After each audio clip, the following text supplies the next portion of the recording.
अंकुर वारिकू ने रिसेंटली एक वीडियो डाली थी।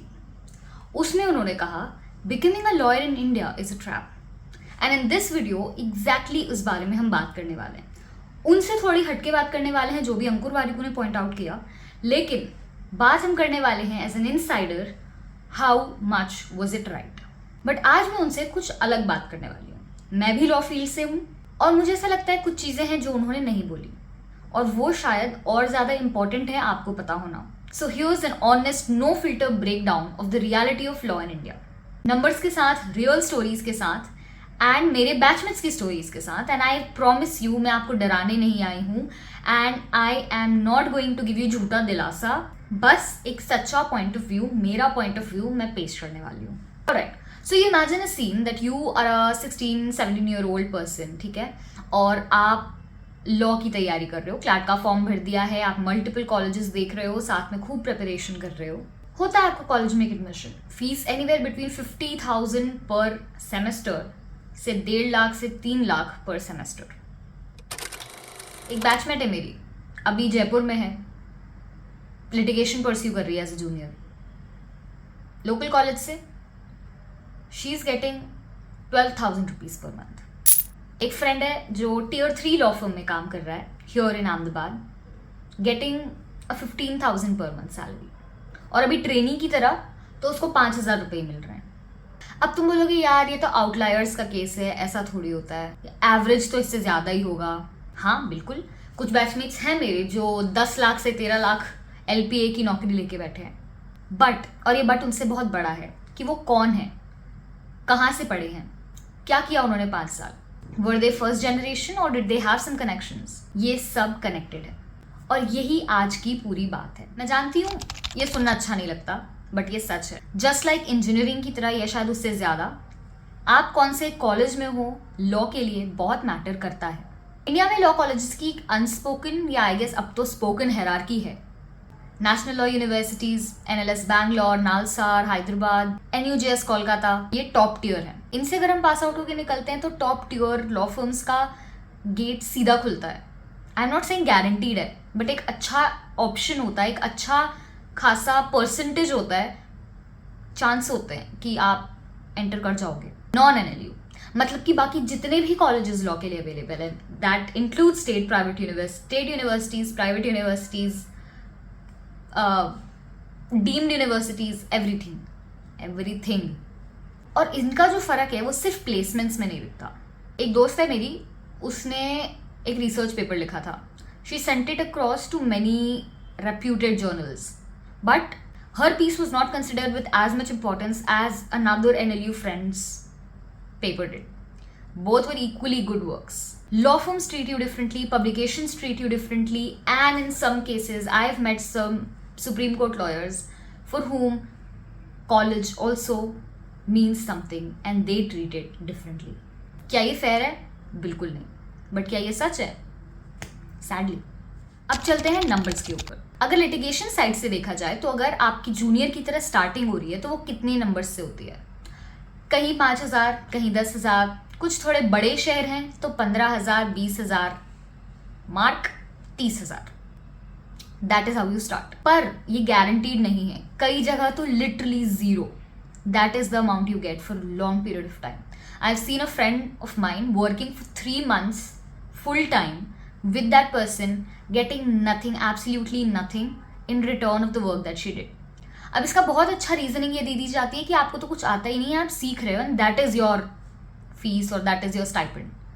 पर आई रियली डाउट कि ये सही लॉजिक है कि नहीं। I mean they deserve some amount of money of course. और ये फेक नंबर्स नहीं है, ये रियल लोग हैं जिनसे मैं डेली बेसिस पे इंटरेक्ट करती हूँ। That friend of mine who lives in Jaipur earns 12,000, हर महीने उसको 10,000 रुपये ऊपर से अपनी फैमिली से मांगने पड़ते हैं so that she can survive in that city. क्योंकि अगर उसकी पूरी सैलरी मान लो हटा दी जाए रेंट के साथ, तो फिर उसके पास 2,000 रुपये बचते हैं, जिसमें या तो she can travel to and fro from work और she can decide to choose the 2 meals of the day. So it becomes really difficult. अगर कॉर्पोरेट साइड देखें तो यहाँ होप है। टॉप टियर लॉ फर्म्स की बात करें, try legal, Khaitan, AZB partners, तो इनकी एंट्री लेवल हो सकती है 10 लाख से 20 लाख के बीच में। These are also real. पर कितने लोग जाते हैं वहाँ? बहुत कम, एंड मोस्टली प्रेस्टिजियस कॉलेज से। अगर कोई नॉन एनएलयू से बच्चा है और अगर वो लॉ फर्म ज्वाइन करता है, like a Tier 3 law firm, they get paid somewhere around 5,000, 15,000, 20,000। और ये रियलिस्टिक है स्टार्टिंग के लिए। तो ये जो ड्रीम होता है कि कॉर्पोरेट लॉयर मतलब लायर, कॉर्पोरेट लॉयर मतलब पैसा ही पैसा है, it is not true in the beginning. ये कोई लॉ की बुराई नहीं है, ये लॉ का नेचर है। लिटिगेशन में 2 से 3 साल तक तुम जूनियर की तरह काम करते हो and literally you are observing. कोई केस नहीं है, कोई क्लाइंट नहीं है, आप सीनियर की फाइल्स उठाते हो, उनकी फाइल्स पढ़ते हो, आपको बोलने में डर लगता है, you are not given appearances obviously. 3-4 साल हो जाते हैं तो थोड़ी थोड़ी आपको काम मिलने लगता है, अच्छा आपको थोड़ा फ्रंट पे आने का मौका मिलता है, छोटे मैटर्स हैंडल करने की ऑटोनॉमी मिलने लगती है। And then after 5, 6, 7 you get to build your own reputation. तब आपको पहली बार शायद लगता है कि मैं लॉयर हूँ। अब हाँ, इस सारे टाइम का मतलब ये हो सकता है कि आपके जो इंजीनियरिंग और बाकी कोर्स किए हुए दोस्त हों, उनके पास तब तक के लिए एक अच्छी खासी सैलरी हो, फैमिली स्टार्ट कर दी हो, कार आ गई हो, and you are still struggling behind a good amount of salary to earn your living. Emotionally ये चीज़ को डील करना कितना मुश्किल होता है ये वीडियोज़ में नहीं बताया जा सकता। बट ऑनेस्टली ये 5 से 7 साल का जो ग्राइंड है, ये सिर्फ लॉ का नहीं है, ये किसी भी उस प्रोफेशन के लिए रेलिवेंट है जहाँ पे आप जेन्युइनली अच्छा करना चाहते हो। अगर कहीं भी आप टॉप पे जाना चाहते हो, B it doctor, B it entrepreneur, any field, it is delayed gratification. Law की कंडीशन नहीं है, ये एक्सेलेंस की कंडीशन है। ये एक ऐसा पॉइंट है जो मैं पर्सनली फील करती हूँ। लिटिगेशन में जाना है तो घर से फाइनेंशियल बैकिंग चाहिए। पहले 2 से 3 साल के लिए आपकी सैलरी नेग्लिजिबल होगी, तो रेंट, खाना, transport, court appearances, stationery, everything, इन सब के लिए पैसा कहाँ से आएगा? जो फैमिली सपोर्ट कर सकती हैं उनके बच्चे ज़्यादा टाइम ले सकते हैं, समझ सकते हैं, एक्सप्लोर कर सकते हैं, ज़्यादा सीख सकते हैं। पर जो नहीं कर सकते उन्हें शॉर्टकट लेना पड़ता है, उन्हें ज़बरदस्ती सेटल होना पड़ता है फॉर अ शॉर्ट जॉब और हैव टू स्ट्रगल समवेयर और द अदर। तो अगर आपकी फैमिली आपको सपोर्ट कर रही है तो ये एक प्रिविलेज है and you will have to admit it. Financial के अलावा इमोशनल सपोर्ट भी 2-3 साल के लिए बहुत ज़रूरी होता है। जब 3 साल बाद भी आपकी इनकम उतनी अच्छी नहीं है, जब रिलेटिव्स पूछ रहे हैं, कंपैरिजन्स हो रहे हैं, तब आपको आपका फैमिली का बैकिंग चाहिए ताकि आपको अपने आप में लो फील ना हो। बहुत सारी चीज़ें हैं, अंदर की लड़ाई सबसे ज़्यादा डिफिकल्ट होती है। तो बाहर तो आप स्ट्रगल कर ही रहे हो एक अच्छा लॉयर बनने के लिए, अपने आप को प्रूव करने के लिए, लेकिन घर के अंदर से सपोर्ट बहुत ज़रूरी है। बिकॉज लॉ नहीं देखता है working hours. You will have to sit for 12 hours, 13 hours, 14 hours in your office, be it litigation और बी इट कॉर्पोरेट या law firms. And that time you will need कि आपकी फैमिली समझे आपको कि हाँ, मेरे लिए अगर मैं सुबह 9 बजे निकल रही हूँ, मैं रात को 1 बजे घर आ रही हूँ, तो that happens in law. Fortunate, unfortunate, I will not comment on that, but that happens and your parents will have to understand that, या फिर आपको घर पे थोड़ी सी बगावत करनी पड़ेगी। ये एक अनस्पोकन चीज़ है, लेकिन कनेक्शंस मैटर अ लॉट। अगर आपके घर में पहले से कोई लॉयर है, अगर पहले से कोई लीगल फील्ड में है, तो आपका उस फील्ड में घुसना आसान हो जाएगा, कंपैरेटिवली आसान हो जाएगा। अगर लिटिगेशन में आपका बैकग्राउंड रहा है तो सीनियर एडवोकेट शायद आपका नाम जानते हो, जजेस आपको चेहरे से पहचानते हो। बट फर्स्ट जनरेशन लॉयर, तो फिर you are starting literally from the scratch and you will have to see this a lot of times कि आपके साथ वाले बच्चे को असेसमेंट इंटर्नशिप से कन्वर्ट करके प्लेसमेंट दे दी गई है और आपको नहीं दी गई, just because they had a connection and you did not have. And I have had friends notice that, मतलब 2 महीने 3 महीने काम किया, लेकिन उनके साथ में जो आया 1 महीने बाद उसके कनेक्शन थे, इसलिए उसको कन्वर्जन मिल गया, वो परमानेंटली प्लेस हो गया and you're again searching for some other assessment internship. ये मैंने नहीं सोचा था कि मैं इस बारे में भी बात करूंगी जब मैं वीडियोस प्लान करके बहुत पहले किए थे, बट अब ये भी एक पार्ट है वीडियो का। ये जब से 3 ईयर वाला रूल आया है कि for a person to be eligible to give judiciary examinations, they will have to practice for at least 3 years as an advocate in any of the courts. This has led to almost everybody who were preparing or who were looking up or aspiring for judiciary to take a back seat, work for 3 years again and then prepare. Already देखो 5 साल की degree है, इसमें law करने के बाद आप निकलते ही हो 22-23 की उम्र में, और उसके बाद आपको 3 साल to with a minimal wage ऐसे काम करना पड़े, and then you have no certainty of your success, it becomes a little demotivating. 3 साल में लिटिगेशन करने के बाद definitely you have a good backup कि आप जुडिशियरी नहीं हुआ तो लिटिगेशन में वापस जा सकते हो. बट मुझे ऐसा लगता है this affects female students a little more. I don't deny it does not affect males, but females के लिए, बिकॉज आज भी इंडिया में बात करें, मिडिल क्लास फैमिलीज की बात करें, तो people want, families want that their girls get married by the age of 25. And 22 साल में अगर एक लड़की लॉ करके बाहर निकल रही है, वो 3 साल अगर लॉ लिटिगेशन प्रैक्टिस करती है, and then she becomes eligible for getting to write the judiciary paper, clearing it, getting trained and becoming a judge. Maybe she's 27, 28 by then. So this is another factor that really impacts a lot of students. Alright, तो इसका मतलब क्या? तो क्या सब कुछ खत्म? There is no way you should not choose law? नहीं, अभी जो भी मैंने बोला वो सब सच है. It is 100% true. चलो ठीक है, 99% true. बट अगर मैं ये वीडियो को यहाँ ख़त्म कर देती हूँ तो it will be incomplete information. जो बात जनरली हमने बात करी, ये एवरेज सर्कमस्टांसिस में सही है एंड बहुत ज़्यादा सही है, और इस सर्कमस्टांस में ऊपर निकलना मुश्किल है, बहुत ज़्यादा मुश्किल है.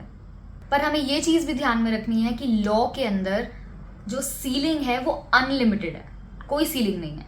Like you've seen there are many advocates who charge per appearance का 10 lakh 20 lakh, and these are real names. और जो बच्चे टियर 1 में घुस जाते हैं 10 से 20 लाख की इनिशियल एंट्री लेवल सैलरी के साथ, वो भी रियल हैं. I have seen my batchmates also. तो ये सब बहुत चीज़ें नहीं हैं. पर for non NLU students this path is not just about मेहनत बट स्मार्ट मेहनत, और वो कॉन्क्रीटली तुम्हारे हाथ में है. तो फॉर ऑल दोज पीपल जो कॉलेज अब नहीं बदल सकते हो, जहाँ हो वहीं हो, तुम्हें एक ऐसी प्रोफाइल बिल्ड करनी है जो एक एनएलयू स्टूडेंट की प्रोफाइल से टक्कर खाती हो, उसे चैलेंज करती हो. एक ऐसी प्रोफाइल बिल्ड करने पे सारा फोकस देना है, जो वो एक डिग्री पे फोकस नहीं, तुम्हें एक प्रोफाइल बनानी है. उसपे जब कॉलेज का नाम होगा, कॉलेज के नाम जितनी भी, वो तुम्हारे हाथ में नहीं था, जो मिल गया वो मिल गया कॉलेज का नाम, लेकिन कॉलेज के नाम के नीचे जितनी भी चीज़ें तुम्हारी सीवी में होंगी उन पे तुम्हारा कंट्रोल है and you can change that. तो पहली चीज़, मूड कोर्ट्स करो. अच्छे बड़े बड़े मूड कोर्ट्स, जेसिप्स, आईसीसी, सब में पार्टिसिपेट करो and try to get good, try to build as much as possible. अच्छे मूड कोर्ट्स आपके सीवी पे होंगे, बहुत असर पड़ जाता है अगर आप किसी भी लॉ फर्म में अप्लाई कर रहे हो तो. Second, publications. पेपर लिखो लेकिन अच्छी जगह लिखो, हर कहीं नहीं लिखना है. NUJS लॉ रिव्यू में भेजो, नालसा लॉ रिव्यू में भेजो, SCC की जो रिव्यू होते हैं उनमें भेजो. These are all very good places to publish your work. इनका नाम सीवी पे होना will give you an edge over the other CVs that will be there. Reject करते हैं पब्लिकेशंस, पर ऐसा तो नहीं है ना, बच्चे लिखते नहीं है. So many students have written in good West Law, SCC, Manu Patra, NUJS. कितने बच्चे होता है पब्लिश, ऐसा नहीं है नहीं होता है, बट हाँ डिफिकल्ट होता है. आपका कंटेंट पीस उतना अच्छा होना चाहिए, आपको उतने शिद्दत से उनको बार बार परेशान करना चाहिए. तीसरी चीज़, use LinkedIn wisely, use LinkedIn very seriously to share your insights, to share your learnings, to learn from others, to connect to others, to cold message others, to seek opportunities. And also see कि NLU students ऐसा क्या कर रहे हैं जो मैं कर सकती हूँ and I can improve my profile. Another thing, running internships करो. अगर आपका कॉलेज कोई ऐसी सिटी में है जहाँ पे एक लॉ फर्म या कोर्ट पास में है, तो फिर आप आफ्टर कॉलेज आवर्स में इंटर्नशिप करो उनके साथ. सैटरडेज को जाके पूरे दिन बैठो उनके साथ, सीखो. अब एक सेकंड रुको. अगर आप सेकंड या थर्ड ईयर के बच्चे हो और एंग्शियस फील कर रहे हो, I get it, but don't worry. अगर आप उनमें से हो जो 12,000 से 15,000 रुपये महीने कमा रहे हैं और फील कर रहे हैं कि यार ये तो गलत हो गया यार, I was not expecting this, तो यार तुम्हारी गलती नहीं है. This was also a phase that maybe we were not ready for, but ये सिस्टम ऐसा है. एंड डेफिनेटली आज से 2-3 साल बाद you will not regret it. आज से 2-3 साल बाद you will learn something that you are not expecting today. And अगर आप 17-18 साल के हो, deciding whether you want to do law और not, make an informed decision and work hard to get into a good college. तो हाँ, हमने starting में जितनी भी बातें करी वो एक एवरेज स्टूडेंट के लिए थी, एक एवरेज कॉलेज के लिए थी, एवरेज एफर्ट वाले इंसान के लिए थी. स्ट्रगल है एंड ईजी नहीं है. पर अगर आप एवरेज रहते हो तो वो एक चॉइस है. You continue to remain average, that is a choice. Who take it seriously, who work hard, वो निखर के आते हैं. कुछ ना कुछ अलग होता है. और ऑनेस्टली बताऊं तो लॉ एक ऐसी फील्ड है जो वो देती है ना आपको एक बार एक्सेल करने पे, वो कोई और फील्ड नहीं दे सकती. तुम्हारा प्रोफेशन, तुम्हारा काम किसी की जान बचाता है, किसी की लाइव्स इम्प्रूव करता है, किसी को उसका हक दिलाता है, and that really is a lot. Your face value, your work matters a lot, you matter a lot, and it's just about time. Just remember, it is a delayed gratification game.